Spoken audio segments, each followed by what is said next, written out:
The education sector was hard hit by the COVID-19 pandemic, with schools closing for close to 6 months.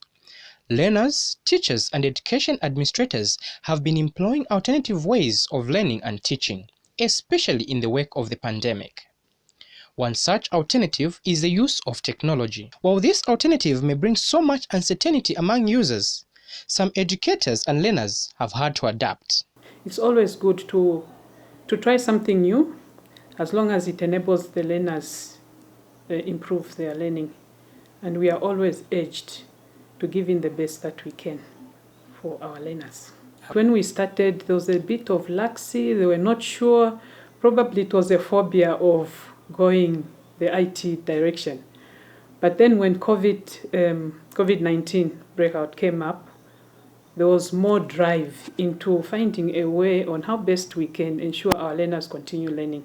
To make learning easy for them, they would love to explore or go the direction of internet, phones, computers, and that would ease up their learning than to see the face of their teacher all the time. So I felt they would, and the learners are enjoying it.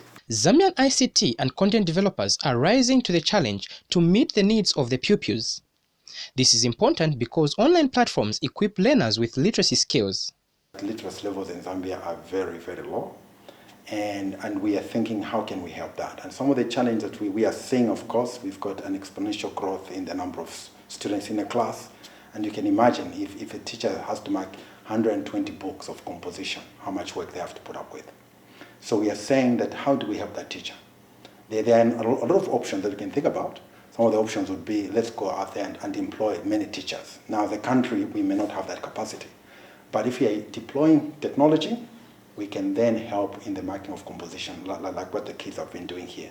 Using artificial intelligence, that looking at the composition itself will mark. So that will provide a report to a teacher to know exactly where to focus on and help the students. We try by all means to make sure that they're comfortable using our platform. We create content. We also provide technical support. Technology fails, so we also have got a team on the ground to make sure that we are supporting the technology that's being deployed in schools and wherever it might be. These ideologies are the reason learners are maximizing the opportunities that come with the non-traditional face-to-face education system. You log in using your number and your password. Then after, they'll give you a topic in which you have to write a composition.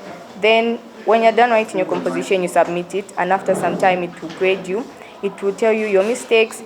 For example, if you didn't have a good number of linking words, it will give you some type of tree diagram showing you the different words you would have used.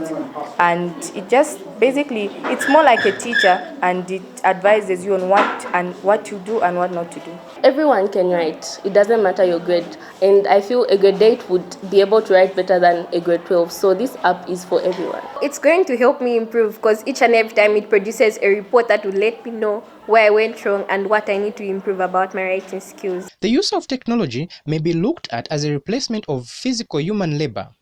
But Regina Mvula, a teacher of English, does not agree with the notion. She says technology and the teacher make the best pair. I don't think it'll take away my job, it'll enhance my job, because if the person and the computer work hand in hand, the computer can give a variety of options, but at the end of the day, it still requires a teacher to actually now see how can you put in place these tools.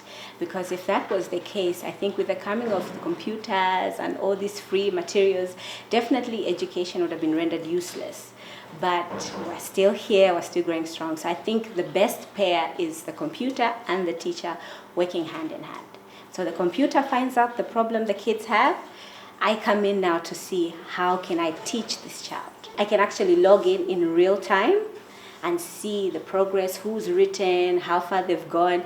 And there's another feature which I love. I can actually comment as the child is writing to say, hey, before you go a little bit further, I think that sentence there needs a bit of checking. So we can work hand in hand even during the times of COVID. As the children write, the computer is able to identify the specific areas the children have problems.